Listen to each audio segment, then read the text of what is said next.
take your seats. We want to try to get you out of here by 8:30. That's the goal. My name is John Holt. I just wrapped up the 10 o'clock news. Angie, you're killing me. It's great to be back as we work once again this year to bring a light of hope to thousands of kids. And we thank all of you who are here this morning to help us do that. For those of you who've been here in the past, as many of you know, I've emceed this event for, a number of years. I've kind of lost track. But last year, a little scheduling snafu, so I was at another event. This event got moved, as I recall.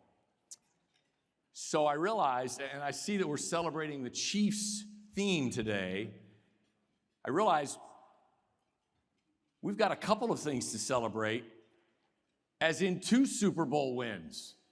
How about those Chiefs, huh?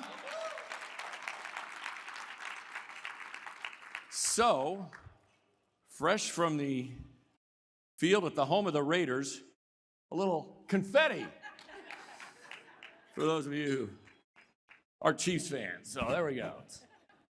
We made up for lost time. 2 Super Bowls, and next year, hopefully, we'll celebrate a three-peat from New Orleans. This event, over the years, I've watched it grow. It's a full house every year, and it's a full house because not only do you care, but there are people who support it and who make it happen and who just make life easier for a lot of these kids who are caught up in the foster care system, the adoption system, and the courts. So thank you for being here, and thank you to, and hold your applause, I'm going to mention some names here, our honorary chairs this year. Madeleine, McDonough, and Sid Slayton. And a big thanks to Shook, Hardy, and Bacon. Thank you for your support. And Shook, Hardy, and Bacon is our presenting sponsor.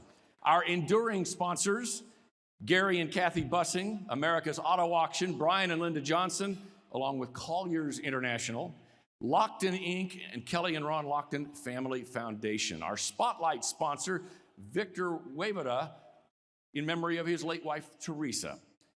Radiant sponsor, Peter and Carmen Kowalski. And our guardian sponsors, Black & Veatch, Blue Cross and Blue Shield of Kansas City, Larry and Carol Blummel, DH Pace Company, Gene and Tom McDonald, Susan Stanton, and U.S. Engineering. Now a round of applause for all of our sponsors today.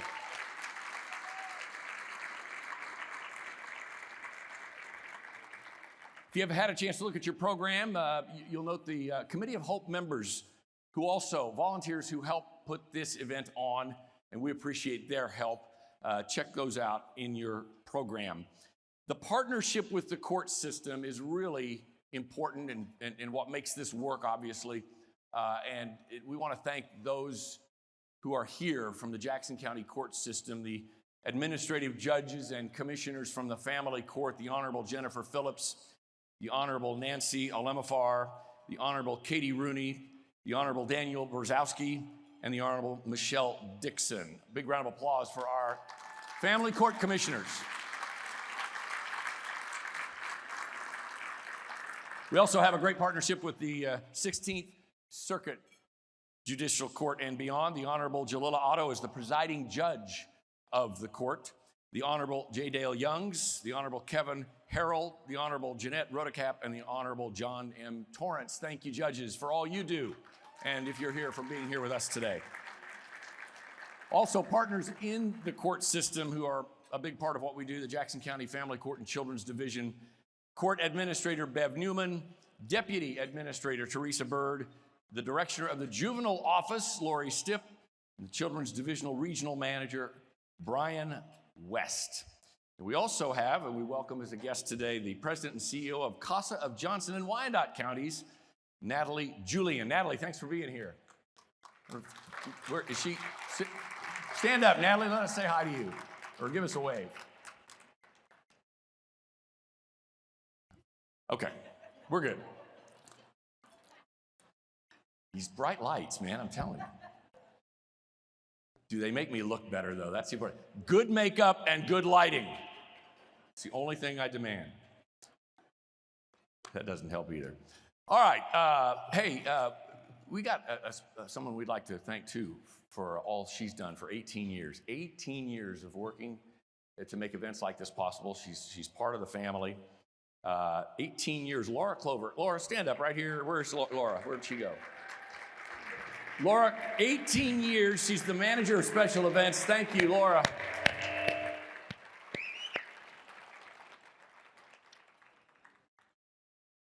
And one other thing I want to mention to you.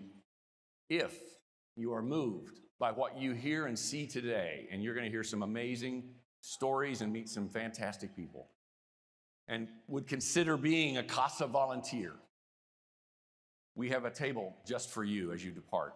Feel free to stop by and visit with perhaps a volunteer or two who can tell you what it's all about. We need you. We need more volunteers. This program, no matter what we do this morning, it doesn't work without the CASAs right out there in the community working with these kids. And with that, I'd like to bring up a volunteer. She's our board chair of CASA, Kisa Caruthers. Kisa, where are you? Come on up. There she is.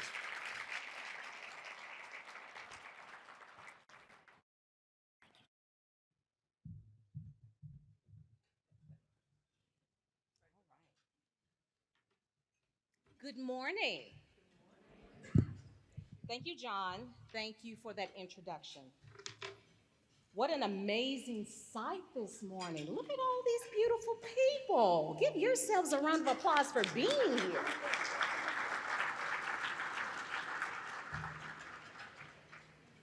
I wish the 12,000 children that CASA will serve this year, that we will serve this year, could be here to see this full room of supporters. Welcome and thank you all for being here. My journey with Jackson County CASA began in January of 2019. Becoming a member of the board of directors. Having worked with youth through the performing arts and STEM, my desire to provide a safe and caring environment, as well as promoting healthy self-esteem, aligns with the mission and vision of this organization. I feel passionately about CASA's mission to provide highly trained, dedicated volunteers to advocate the best interest of children in foster care because they provide the youth with the voice to be heard.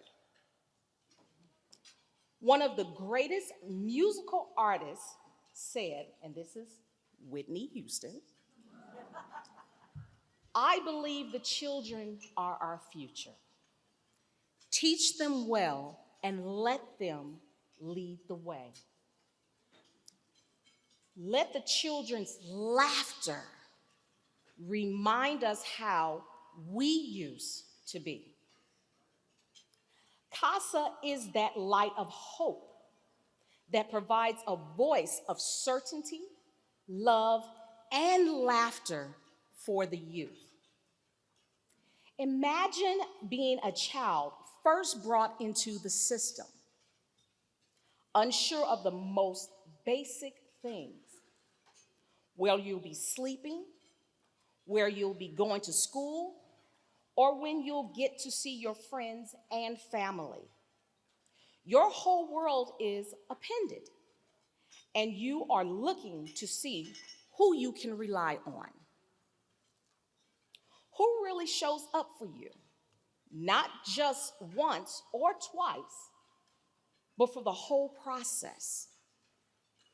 And to me, that is where CASA thrives, providing the child with consistency, stability, and an advocate every step of the way that the child can get home.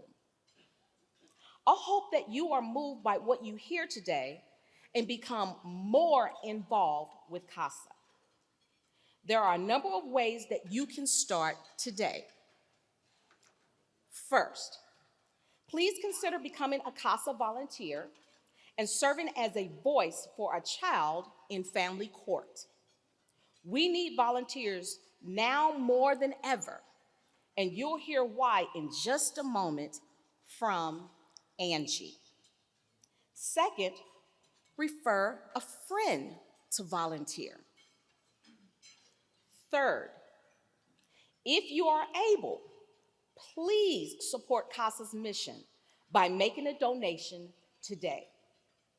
And if you are wondering how much of your donation will make it, it's gonna make 100% of the dollars will go to benefit the youth of CASA. On behalf of the board of directors, staff, and volunteers, thank you. And now it is my pleasure to introduce CASA's president and CEO, Angie Bloomer.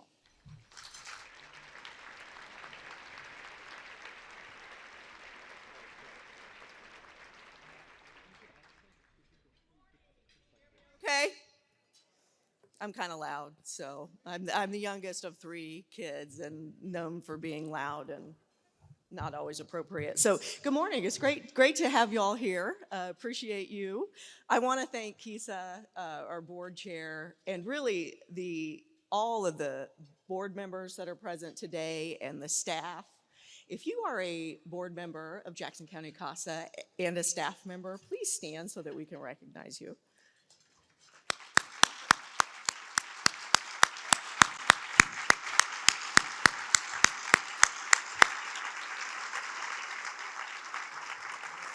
I also want to make sure that in your program, you saw this insert. And this is a listing of all more than 350 of our active court-appointed special advocate volunteers. If you are in the room today, CASA volunteers, please stand. We want to thank you.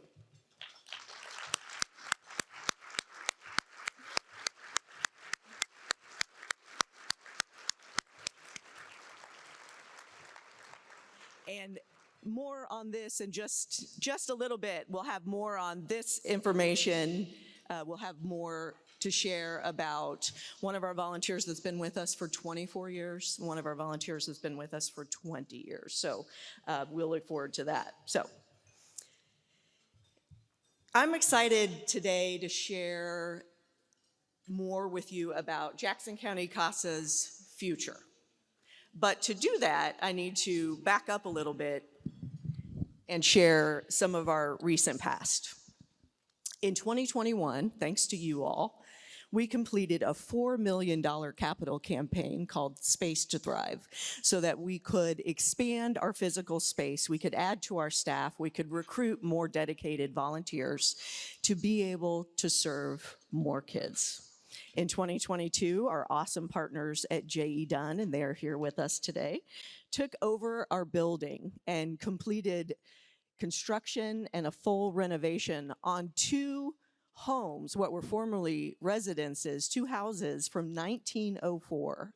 And they turned these two buildings into our fabulous CASA house that we have today. It is one warm, welcoming, better functioning space for our kids and families that we serve, and we absolutely love it.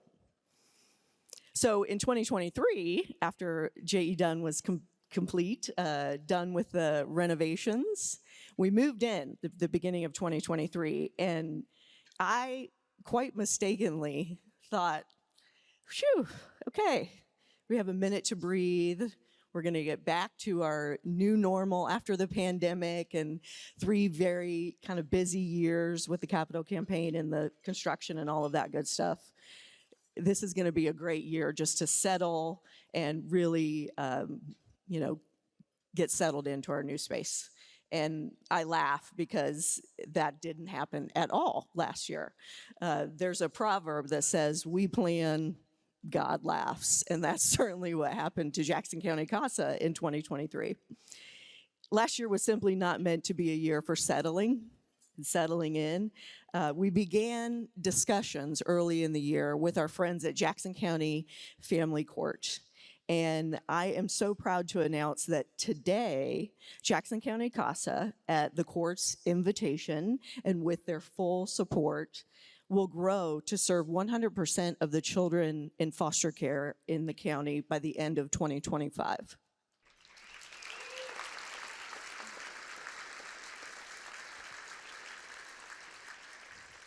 This represents an additional 1,000 children that will serve over the nearly 1,000 that we are serving currently. So we'll double the number of children and families that we are able to serve. And we are so grateful to our partners at court for recognizing the benefit that a CASA volunteer can have in a child's life and the benefit the CASA team brings to a family, because we know that our intervention works. Court, Dr. Pam Bailey, did a 4-year look back at the data, and the data revealed that children with a CASA team in their corner spend less time in foster care. They are more likely to reunify with their parent or remain within their extended family, which is so important. And they were less likely to age out of care without a family or kinship safety net in place. Perhaps most importantly about these findings is the fact that the outcomes, the positive outcomes for our kids and families were consistent across race. And this is so critical because in the foster care system in Jackson County, we have disproportionality. Last year, about 60% of the kids that we served are kids of color. And so the fact that all of our kids, no matter their race, ethnicity, their family's background, were experiencing these positive outcomes is huge. It's huge. So we had all of that going on in 2023, working diligently and closely with the court to expand our partnership, and then this happened. First and foremost, welcome to GHA Field and Arrowhead Stadium. We're excited to be here with all of you today. Today we get to celebrate and continue the legacy of our Chiefs charity game. So we're excited to continue that legacy. We're excited to continue that trend and announce today Jackson County Court-appointed special advocates, also known as, easier to say, Jackson County CASA, will be our beneficiary. And to tell us a little bit more about that, the President and CEO of Jackson County CASA, Angie Blum.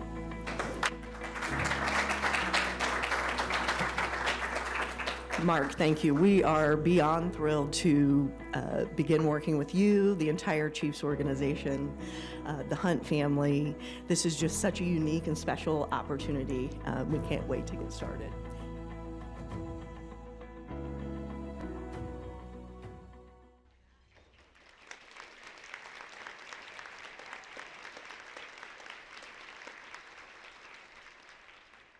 So how about it? That happened last year, and so this year we'll be, in 2024, we'll be partnering with the Kansas City Chiefs, the Hunt family, to have the Chiefs charity game. I see Casey Wolf in the back, and the cheerleaders here up front going crazy. Thank you.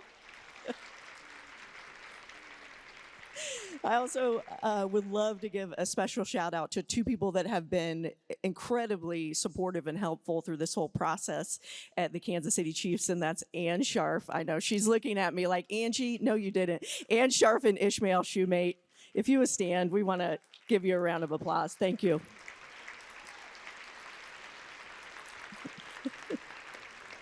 And actually, Ishmael brought gifts for everybody this morning. Thank you. These are official NFL Kansas City Chiefs Super Bowl flags from last year. The new flags will come out in August. So courtesy of the Kansas City Chiefs and Jackson County CASA, please enjoy. Make sure that you take your flag home. Also, we'll have Casey Wolf and the cheerleaders will be available for photos in the mezzanine area afterwards. So please take advantage. We love our Chiefs. So the Chiefs game the Chiefs charity game couldn't come at a better time because, as you just heard, we are working hard to expand to be able to serve 100% of the kids in care. And our partnership will just elevate Jackson County CASA and allow us to recruit. We need to recruit on top of our 350 existing amazing volunteers. We need to recruit about 200 new volunteers before the end of next year. So we are so grateful for the opportunity to do so. Now, speaking of teams and Kansas City Chiefs and the CASA team, I cannot think of a better honorary chair team than Madeleine McDonough and Dr. Sid Slayton. Madeleine is the chairperson of Chicardi and Bacon. Sid is putting the finishing touches on her latest documentary film. So you would be hard-pressed to find two busier people in Kansas City. But when we asked them to chair this event, it was an enthusiastic and immediate yes. We are here. We're here for Jackson County CASA. We're here for the kids in foster care, and they're all in, and that's just who they are. So it is my great pleasure to introduce you to Madeleine McDonough and Sid Slayton.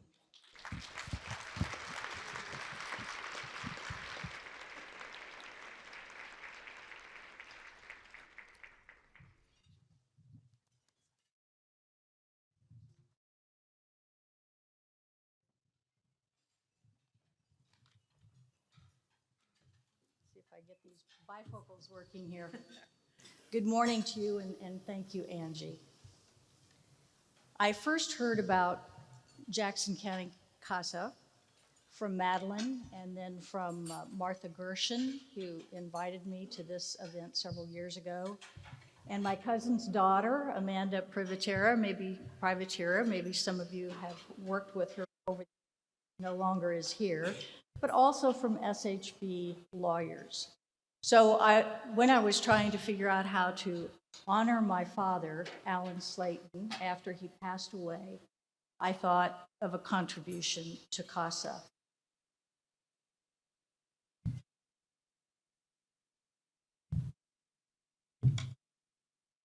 At first blush, it might seem like a surprising choice. My father was mostly a trial lawyer and an entrepreneur. But in the last phase of his career, he became a judge in eastern Jackson County. And it was during this time that he told me he was getting stressed by certain kinds of cases. That it was just tearing him up to hear the cases involving abused and neglected children. I knew why these cases would be difficult for him. But I deliberately chose not to ask him questions about the stress he felt because I was sure he really did not want to talk about it. And I didn't want him to feel bad about his own childhood. Over the span of his entire life, he spoke with me about his childhood in maybe a total of 3 sentences. He said those sentences with decades apart from telling me about each one. He said the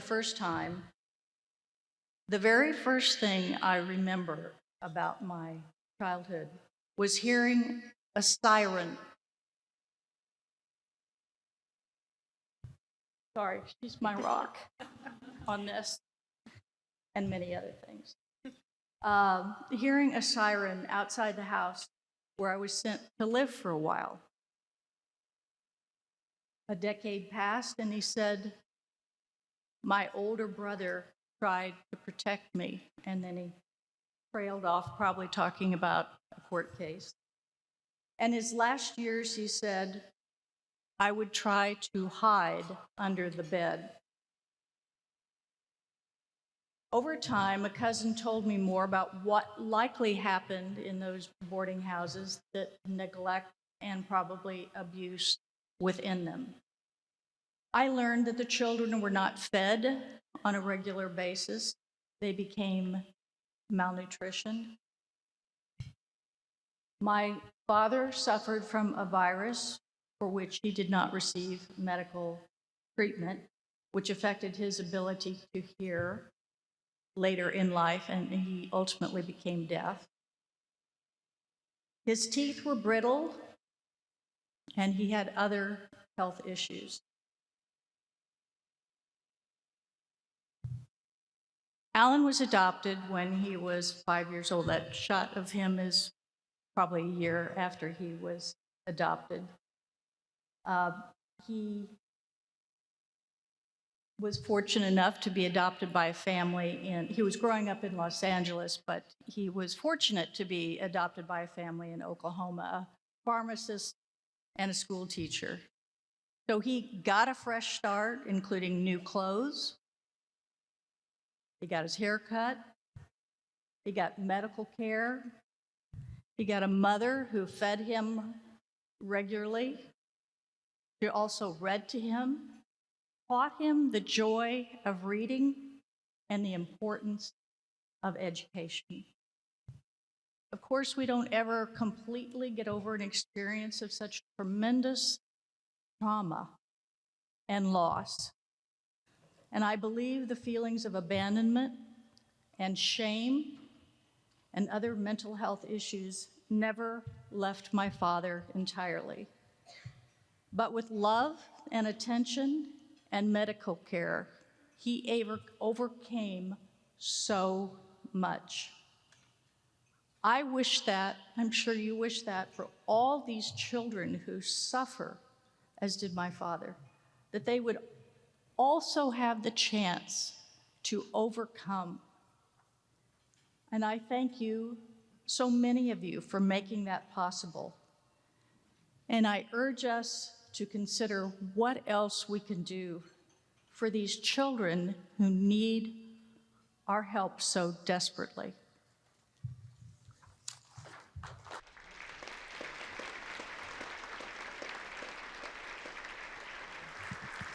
Well, thanks, Sid. Not only is CASA important to Sid and me personally, it's really important to me professionally. I'm looking out at several tables of my own colleagues who volunteer for CASA and have for a very long time, and other people who have been supporting that. CASA's been around for 40 years, and I think Shook has been involved for about 40 years. So we're really dedicated to the whole program of CASA, and we really do look for ways to be partners with CASA in every way that we possibly can. For those who may not know, CASA serves children from birth to 21 years old, and they even stay in touch with kids who had been formerly in care all the way up to age 26. People continue to need help long into their adulthood, to be honest. And it's the older foster kids sometimes too that go a little bit underserved and underaddressed. I think sometimes people think, well, maybe I could help a toddler or a child or somebody in grade school, but I'm worried about helping somebody who's a little bit older. There's a huge need for people who are older too. So if you're thinking about volunteering, be bold and maybe take one or two kids, maybe someone younger and someone maybe a little bit older. I will say that the judges and the court staff of Jackson County Family Court do just an incredible job every single day, day in, day out. We work with them a lot, and they have absolutely seen the significant impact that the kids who get CASA services have in the system. CASA is trying to do this in a holistic way. There's a whole family involved, and maybe it's a family that's got a lot of difficulty and a lot of challenges. Maybe there are a lot of kids, maybe there are one or two kids. There could be various family members who are involved with things. And the court is trying to figure out, well, what's in the best interest of the kids? And they're trying to deal with the rights of each parent or grandparent or other relative, and also the child. But the voice that is sometimes missing without a CASA is the child's voice. And that's what's so special about this. This is an organization that doesn't do this in a check-the-box big way. They do this in a tailored way, where they get to know the child and they figure out, what does the child need? What does the child want? And the volunteer shares that information with the group of people who is trying so hard to figure out what to do for this family and for this child. And so it's the voice of the child that is so critical to what CASA does. So the judges and the staff at Jackson County Family Court see this. They see it every day. And they know that the kids who have CASA looking out for individual kids on a concerted, tailored basis fare a lot better. As Angie was saying, you know, their experience is completely different. It's much more positive. They get better outcomes. They find permanent homes. They find safe homes. They find a situation that works for their best interests. And so that's what's so important about CASA. But I think what also the family court saw was, gosh, half the kids aren't getting CASA just because we don't have quite enough resources to take care of all of the kids that need this. CASA's been able, in a remarkable way, to help about half the kids. But, you know, it's so sad that there's another half of kids that aren't getting that kind of attention or that special care. Their voices aren't being heard in the same way. So it's not surprising that the Jackson County Family Court said, CASA, see what you can do about doubling your efforts and helping 100% of the kids. It's really sad to think of the kids who just don't get assigned to CASA. And so that is the goal, and that's really why I'm kind of making a major plea here to everyone in the room and beyond. See what you can do. If we're going to be taking on 100% of the court appointments for these kids in Jackson County, right here in our own community, we really actually need to double what CASA has been doing in a very short period of time by the end of next year. So, you know, if we're taking care now of around 1,100, 1,200 kids with 325 volunteers, 31 staff, we need to basically double all of that. We need about 600 plus volunteers. We need about 50 staff members. You know, you don't want some kids to have this important advocacy, but other kids not. And so I guess in my own mind, I think, you know, there's so many problems. I'm looking at some people I work with a lot in different community organizations. There's so many issues that are intractable. You think, you know, it's so big. I don't know how to put my arms around that. Will I make any difference? How do we even go about beginning to solve so many different issues?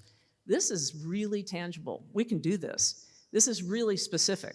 If we just get more people to volunteer, and we dig a little bit deeper and give some more donations so that CASA can get more paid staff to help these kids, this can be solved. We actually have a tangible number of kids that we know need the help, and there's just a gap. But we know what to do. We know this organization works. I know that every dollar that's given to CASA is stretched in an incredible way. They are very careful with every donation. They make it go a very long way. So if we can just come up with more donations, more volunteers, we can solve this problem. 100% of the kids in Jackson County will get the special services they need from CASA. That's our goal today. So, you know, in my own firm, we've been working with CASA for a very long time. We have so many dedicated people who've been volunteering. You know, you do not need to be an attorney to do this. You just need to go through some practical training. You need to be consistent for the child. You have to agree to stay consistent. That's really important for a kid. You can't kind of jump in and then jump out. Just stay with them. You really need to visit them about once a month, and you've got to listen to them, and then you've got to really work with the people at the court to figure out what is in the best interest of the child, but what specifically does the child need and want. And then speak up. Tell that group of people, here's what the child said. Here's what he or she needs. Here's what the situation is. I know it because I visited them. I know it because they've told me. Be that voice. You don't want the child, the person who's most at risk here, to not have their voice heard. So all you really have to do is visit this child once a month, listen, pay attention, be consistent, and then speak up with the court staff.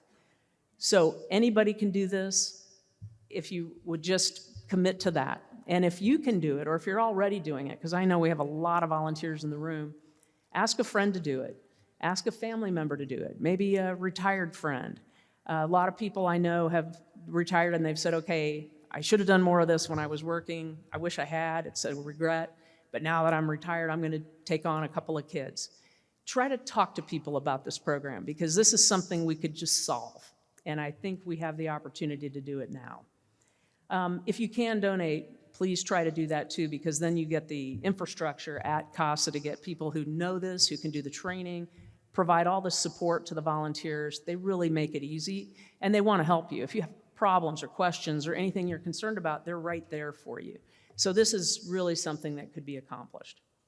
Well, with all of that said, I do want to thank and acknowledge the Shook, Hardy, and Bacon pro bono team. We have people all over who work on this in all sorts of ways. We have attorneys who are actual CASA attorneys, but we also have professional staff and attorneys who volunteer.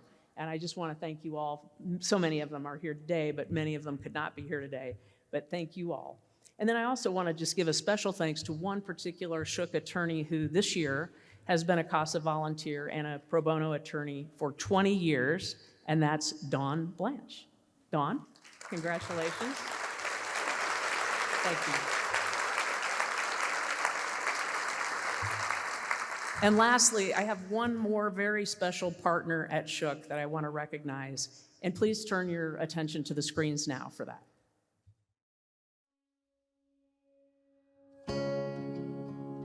The Light of Hope Award is given to an individual, corporation, a foundation who makes a lasting impact on the organization, goes above and beyond. And in thinking about that definition of what we're looking for in the Light of Hope Award, John Vaglio meets all of those criteria. He goes above and beyond for Jackson County CASA.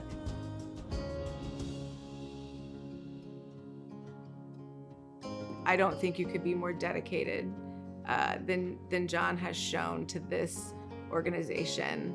John is just amazing. The things that he has done, the vision that he has seen. So I was looking for something to do when I was, after my first year of law school, during the summer, and I was hoping to do something volunteering for children, and I had heard about Jackson County CASA, and actually a friend of mine who was in the foster care system said that I should really look into it because he himself had been in foster care and had a CASA. And so knowing that Jackson County CASA had attorneys on staff, again, which is a little unique, cold called CASA from a payphone in his law school and asked if they might need any help. And I think at the time we were quite a small shop, and we were always willing to use any help we can get. And so came on board and put him to work as a legal intern. It was during that summer, yes. So I was involved with a couple of the volunteer training that happened in that summer, and by helping plan it and sitting through it, I was able to receive my CASA training certificate. I'm moved by the fact that one of John's cases lasted for more than 10 years, well over 10 years. And John was that child's constant. As caseworkers might have changed, the child changed schools or placements, John was always there for this particular kiddo. It started in 2003, and there were 3 siblings. The younger 2 got adopted fairly quickly, but the older child had endured a lot more trauma in his life and therefore had a lot of mental health issues and behaviors, so it made him really hard to place. He had so many different placements, different caseworkers, different schools, but John was the one constant throughout the whole case with him. Truth is, I don't know what I don't know. Whether they're a 5-year-old or whether they're a 19-year-old or anywhere in between, I've been able to learn quite a bit from these children. I think he brings such a good perspective to the board and that leadership because he is also a volunteer as well as a pro bono guardian ad litem. And so I think that combination of his talents just, he's bright and all of those other things, and just that perspective he's able to bring to the board is extremely important. John had an opportunity to grow up with the organization in a way, to experience so many of the different things that CASA is a part of, that a lot of board members don't have an opportunity to do. It really gave him, I think, not only unique inspiration, but really valuable perspective for how to help lead this organization. In 2023, Jackson County Family Court approached CASA, Jackson County CASA, about the idea of expanding to serve all of the kids under the court's jurisdiction with a CASA team. My first call was to John. John was the board chair at the time, and I was excited, I was nervous about this opportunity, and knew we really needed to work out a lot of details, but John was steadfast and resolute in his commitment and passion that this was the right thing for CASA to do so that every child who needs a court-appointed special advocate has one. It's a challenge for sure, but it's a huge opportunity for CASA to be able to take the things that we do really well and bring that to more kids and more families, and to really continue to change things for the better for those kids and those families. One of the things that John was instrumental in, once again, was the fact that Jackson County CASA has been named the recipient of the Chiefs Charity Game in 2024. I could see such a sense of excitement and really accomplishment on behalf of the organization in John when that was announced. And John is working with us, even though it occurred during his tenure as chair, but as chair emeritus, he's still right there supporting us. We're going to rally all of our Chiefs fans, and we're going to support CASA and keep helping our children. The things that he has done with CASA over the years on his long journey with this organization is an inspiration. He has really set a new standard for what a volunteer and supporter can do for CASA. The children that he has mentored, those children that he has helped provide a voice in the courts, those cases that he looked at every single day, he has been that light of hope for those children. The fact is that it's a well-run organization doing great work with an excellent mission. And I've been fortunate enough to see it from a whole lot of different angles and aspects. And for that, I'm really grateful. It's an honor, it truly is. Really, I think that the award is very nice, but the experience that I've had with CASA over the last 20-some years is, really, I guess, the best takeaway from this. And I hope to continue to be involved with CASA. And but I am very grateful for the recognition today, and hope that we can continue to do more for these children.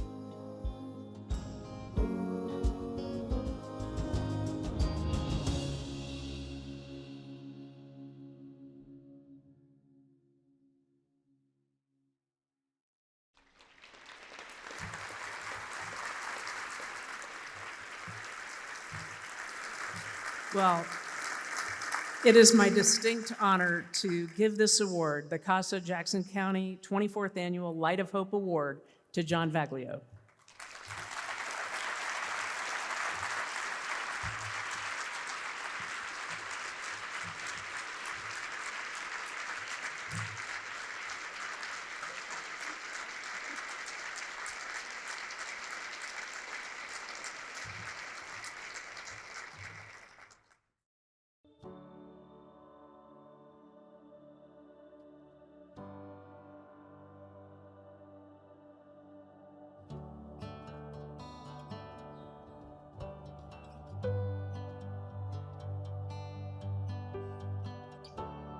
Josie always shows up for our children in any possible way she can. She's at every single meeting. I don't have to ask her to show up. I just expect to see her every time at every meeting, every court hearing. She's just a great advocate for these children. She makes you feel heard, And I think that's really important, especially for the kids we represent. When I learned about CASA and the work that they did, I just was a little bit surprised that this was really volunteer. It sounded like a big responsibility in a good way. So the more I looked into it, the more perfect it seemed, and it was just a no-brainer once I learned all the things that they do and how closely I could work with the kids, and what a big part of their lives that I've seen that the people can be with CASA. I can see the huge benefit of the way this program is designed. It's great. It's great to have the GALs here. Here, everybody, it feels like we're all on the same page, and we all want reunification for the child, and if that's possible, and otherwise the best second option. And just everyone's communication and efforts towards that are a lot more positive. The child that we represented, he is now actually 18, but there was a point where he didn't really want anything to do with CASA. And she kept at it like, well, I'll go to him, I'll try text, I'll try phone, I'll try meeting him where he's comfortable, I'll try getting to know his placement more. Like, she was always like, I'm not gonna give up, whatever it takes to make him feel like he can talk to me and just to let him know I'm there for him. We have one child, severe autistic, and we went into the hospital to visit the child, and Josie just got on the floor and just started playing with her, interacting with her, didn't even really speak to the professional in the room, just started interaction with the child. And it's just, in cases like that, that's not easy for everybody to do. And she just steps in place and takes over that role and begins the journey with the children. He's become more sure of himself. I've seen his confidence blossom. I've seen him be more assertive with what he wants in his life. I mean, he's done a complete turnaround, and I'm so glad that she's been there for him. When you ask him who he feels the safest with, he will tell you Josie. I've been with him 3 years, and so I've seen him move through lots of different situations and have lots of people in and out of his life, and none of them have stuck around. And so, yeah, I think it means a lot to him that he knows he can call me. I was the only person on his call list for a very long time. She always shows up for these children. And it's not necessarily always easy, but she does it. I would say a lot of our CASA advocates, our volunteers, and our attorneys, we definitely form a connection with the child or children we represent. And a lot of our staff, we refer to the kids we represent as our kids, as CASA kids, as part of the CASA family. Because to us, they are family. I mean, that's what you do. You stand up for your family. You protect your family. So we definitely have that perspective with the kids that we represent. And Josie has that perspective with the kid that we both represent. Well, I've had a lot of thoughts on being honored in this way, and it's overwhelming because, as I've said, I know a lot of CASAs, and I know the tough things that they are up against, and the inspiring work that they do. And so to be recognized is really a huge honor. But again, I think my kids need to be honored, and they're the ones who are really, the kids deserve the recognition. And the grandmother who came and worked, took care of my CASA kids, the grandmother who gave up everything and moved here from another city to care for her grandsons, those are the people who should be honored. But I'm glad that I can have a part in it. I'm thankful for the support that I've had at CASA. So they've been really key to everything.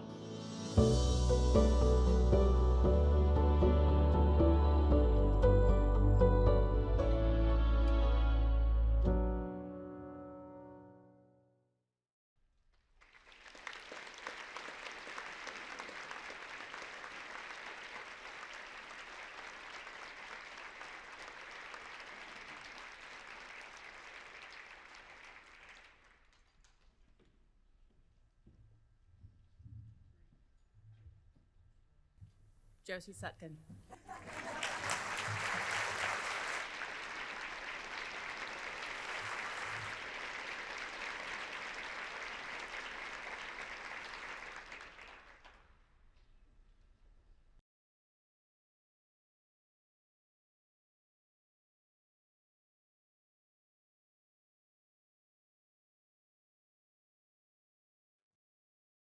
Josie and John for the work they're doing.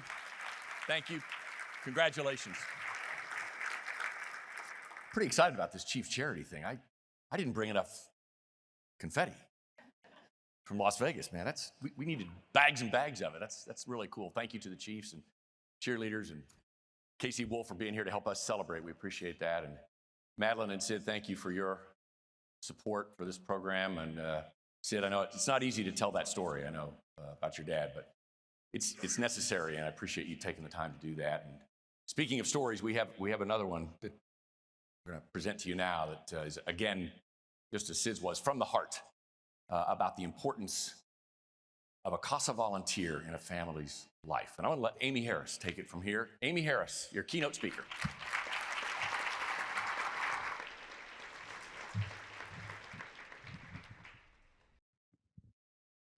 Good morning, friends. Thank you for choosing to wake up early this morning and come share with us these amazing stories and help raise awareness for this wonderful cause. I know when they asked me if I wanted to get up this early, I was like, I'm a teacher. Of course I want to present to a room full of people that are actually paying attention. But in reality, we've got a really incredible journey, and I'm glad to be able to share a little bit of it. My name is Amy Harris. My son is Alex, and we just celebrated his 13th birthday. A 13th birthday is a really exciting time for any kid, but for us it was even more special because when Alex was born, he had a major stroke at 6 months.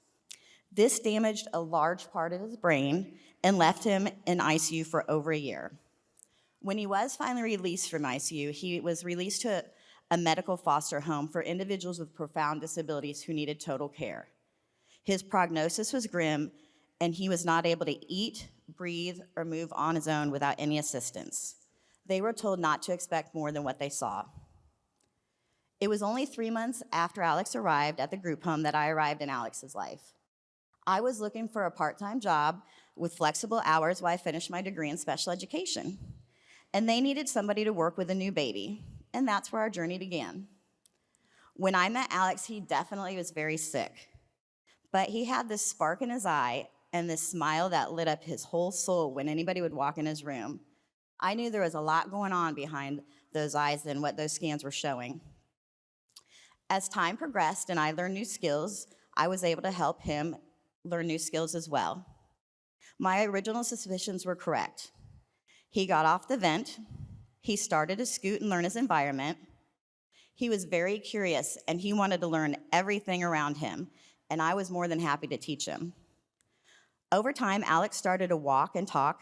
His body was healing just as quickly as his brain seemed to be. The trait came out and our adventures moved out into the community. As Alex got stronger, so did our bond. He also grew a strong bond with my other children, and they became his playmates, teaching him how to be a child in a lot of ways. The years went on and Alex got bigger.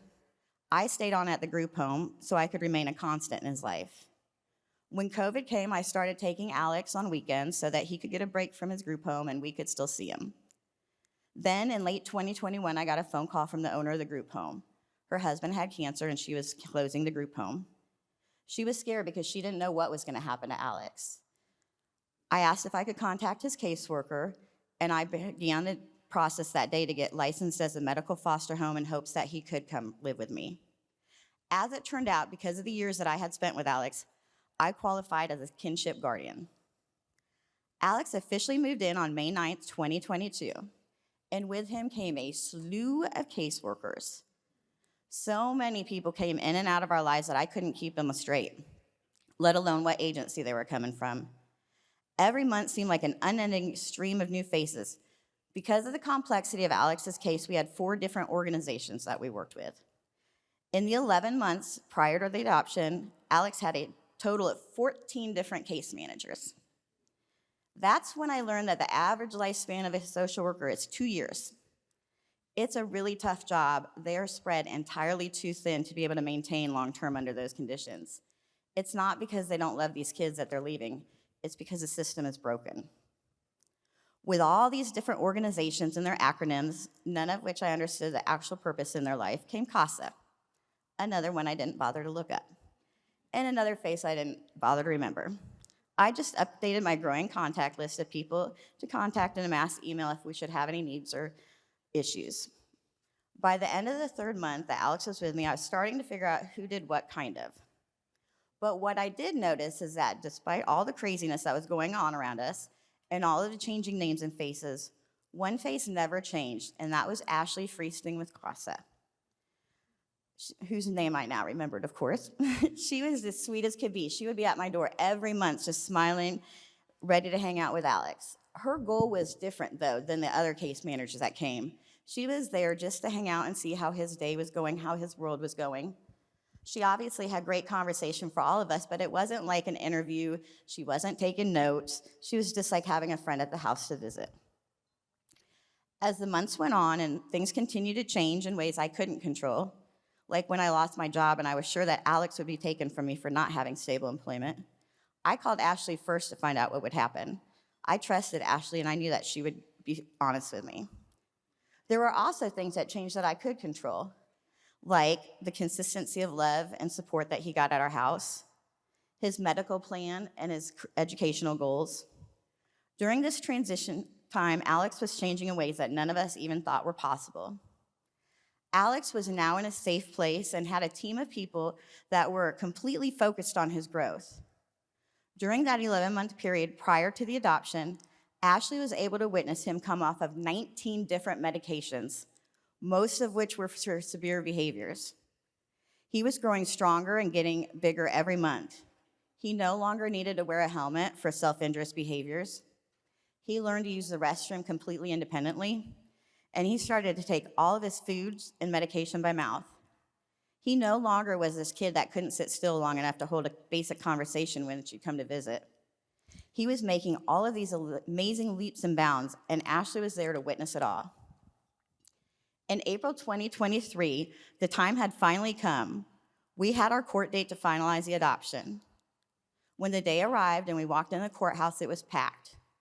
Alex had been in care for over 10 years, so there was a lot of people that were very vested in his outcome. When we walked in, Ashley was the first face we saw, and Alex ran to her immediately, and she immediately went into best friend mode. She talked and played with Alex while we waited. At one point, Alex did notice that one of his former case managers was there. He had been instrumental in getting him to my house from the group home, but seeing him triggered something in Alex. It was something that I had seen before, and it comes right before a huge meltdown. But Ashley just worked her magic, and Alex was distracted, and the meltdown never happened. Ashley still doesn't fully understand how critical she was to the success of that day. Ashley sat across from us at the table in the courthouse. She was able to keep Alex focused and allowed us to go through the proceedings without a snag. Had Ashley have not been there, not just at that moment, but in all of those months and years prior, we wouldn't have had the same wonderful memories we did of that day. I also felt comfort knowing that Ashley was there for Alex in the courthouse. She was his advocate. She was a constant in our home, and she knew our story. I knew that when I walked in that courtroom that day, that no matter what, Ashley knew our story, and she would tell our story, and that Alex would become my son. Ashley had seen what was happening in our house in a way that a case manager couldn't. I knew that no matter what, she would be able to speak the truth, and even though I'm a single mother and he's complex, I had it. Alex was finally home. She did just that. She told her truth to the judge, and I cried, and Alex became my son, and I became the last mother that he would ever have. I am his third. Ashley wasn't able to be here this morning as she's embarking on a once-in-a-lifetime experience across the globe, but she did give me a statement to read. When I think of Alex, I think of his smile, his giant, fill-up-the-room, full-of-life smile. The smile I saw when I met him, when he wanted me to play kickball with him. The smile I saw when he shared that he was going to go live with Miss Amy. The smile I saw when he gleefully shared he had learned how to swallow and was able to get off his feeding tube. The smile I saw when he claimed his medal at the Special Olympics with his best friend Reagan. The smile I saw when he exclaimed, "I'm getting adopted. I've never been adopted before." The smile I saw when he came up to me after my concert and told me I'd done a really good job, but I really needed to learn some more Taylor Swift. That smile is Alex's signature and represents the joy he brings to life and those around him. I am deeply honored to have played even a tiny part in his story and look forward to watching him continue to thrive. While Alex's story has the happiest ending ever, and we still have the privilege of knowing this beautiful person in our lives only now as a friend, there is still several thousand kids in our metro that deserve the same opportunity for their own happy ending. Along my journey, one of the things I've been able to do was to help create a mentoring program for critically at-risk youth who were aging either out of juvenile justice or foster care. These are kids that are at a critical jumping off point in their lives, and without any guidance, their landing spot tends to be death or jail. Of all of the kids I mentored, none of them are in jail still. Most have graduated high school, none have any children, and they all hold legal jobs. The youngest of them is finishing his best track season yet, and I can't wait to see his surprised face when I watch him graduate in May. He was also a CASA kid. I remember seeing his advocate at every monthly meeting we had about his progress and how actively involved they were in his success. Because he had this consistent support, he was able to change the trajectory of his future, and now the possibilities are endless. The success stories with CASA have been proven time and time again for over 40 years. This works. And now they've risen to the real challenge to support all children by 2025, ensuring that every child that enters into the foster care system has the opportunity to have one of these amazing volunteers on their journey. This is a very exciting time because we have the opportunity to really start to turn around a crisis. We have the data to show it works, and now we have the chance to make it happen. Everyone in this room has the ability to be part of this movement, each in your own way. Some of us will foster, some will volunteer, and some will fund it. None of those things is more important than the other. We are all equally important and crucial in the success of these kids, and we can do our part in a capacity that works for us. Knowing that information and seeing how many people came out this early in the morning shows me what I already know. We live in the best, most caring city in the country, and we will do whatever we need to do to help save this next generation. I am beyond excited to watch this play out and see the positive ripples it makes in our community. It's time to start healing, and this is how we can do it. Because the reality is that while Alex is a walking, talking miracle, he's no more special than any other child. Thank you for listening, and thank you for all that you guys do to help make this world a little bit better than you found it.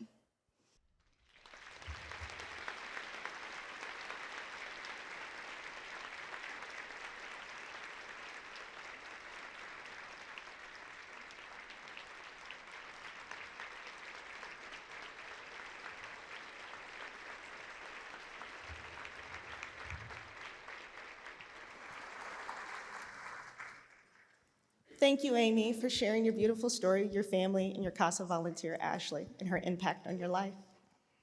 Good morning. Good morning. Good morning. Good morning. Thank you. Hi. So my name is Ashley Huggins, and I am the manager of volunteer recruitment and community engagement. And this is a brand new position to this organization because, as you've heard, we are taking on 100% of kids in Jackson County. I may cry, just roll with it. I am excited to be in this position because for me, this is personal. Before I ever knew the words foster care, my great-grandmother, Ora Mae Smith, or Granny Miss Smith as I call her, took in children from around the community when their families needed support and advocated for their needs. Because of her influence and the influence of many people around me, I became a social worker.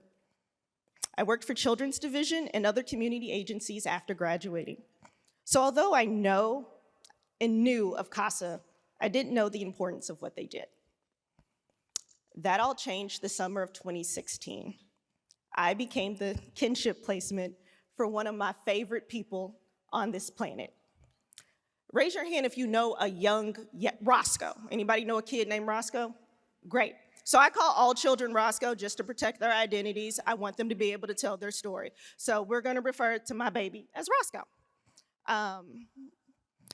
Roscoe comes from a large sibling group, and they needed a lot of support and advocating for them to become reunified. I thought I knew how to do that, and in a way, I did. I don't toot my own horn very often, but I knew what I was doing. But my CASA volunteer, Michelle Sewell, and Michelle, please stand up. She's over there. Hey, girl. Michelle showed me how to advocate for each individual child, and I want you guys to know that Michelle has been a part of my personal life for the last 8 years. So this is the importance of what CASA volunteers do. She has become literally a member of my family. Without going into too much detail about Roscoe and her family, Michelle provided grace when my jaded social work heart and brain could not see past my own frustration.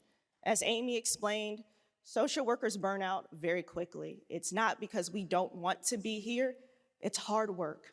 But Michelle amplified the wants and needs of each child. She listened to me, a frustrated first-time parent, and created additional community around a family that lacked resources. Michelle is and always will be the glue that held that team together. She will absolutely argue differently, and that is because she is just a humble person. Michelle embodies the sense of community that my great-grandmother instilled in me at an early age. She asks for assistance when she needs it, provides a listening ear to those who need it, and uses her resources to help those in need, all while being authentically herself. She is no savior, just an ordinary woman doing ordinary things to help improve the lives of children and families here in Jackson County. So today, I am asking you to please support the work of CASA and kids like Roscoe by joining me in making a gift today. It is very easy, and they're gonna put it on the screen, my version of Vanna White. There are envelopes on your table where you can leave a check or your credit card information. You can click the QR code on your program to go to our website, where the red donate button will take you to our donation page. You can text CASA KC to 866-496-1456, or volunteers are waiting in the mezzanine to take your credit card donation. I am also asking you to think about becoming a CASA volunteer, or invite me to come and talk with the people you know about becoming a CASA volunteer. We are a room of ordinary people who could do ordinary things to help amplify a child's voice. Please come find me at the end of this to talk about next steps in becoming a volunteer. Invite me to speak with your friends, your business partner, your church group. If it's 2 or more of us gathered, we are in community, and we can change our community for the better. You may be thinking to yourself, I don't know enough people to schedule a meeting. Trust me, I can convince anybody. Like, I already made y'all laugh. Michelle, I love you. Hey, girl. She is an ordinary person who has done ordinary things in my life and the life of Roscoe's. Imagine what you can do. Thank you.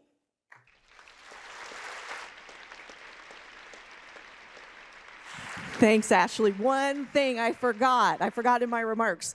We have, courtesy of the Kansas City Chiefs, thank you very much, a Chris Jones autographed football we are raffling off today. So if you have a chance and you want to buy a raffle ticket in the mezzanine on your way out, you can do so. We very much appreciate it. And last but not least, today is about CASA, obviously, but I would be remiss if I didn't thank the people in this room who work in this field day in and day out. If you are a part of foster care in any way, if you are a part of the family court, a part of children's division, a part of being a foster parent, being a case manager, will you please stand so we can also acknowledge your hard work and what you do every day? Thank you.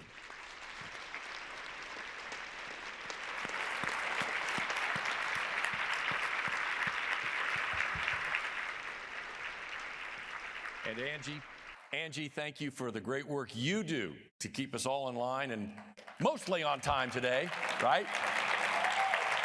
All right, Stone Cold Jones got a football raffle. Like, take advantage of that out back. And I do have one other little thing. Laura said she found a lapel pin. I don't know if anybody wants to claim this or not, but it's the real deal. If you're missing it, it's weird being the same age as old people. I'll just put it up here. You can sneak up and grab it on your way out the door. Don't forget your vouchers. See you next year for the 25th Light of Hope Breakfast. Thank you. God bless.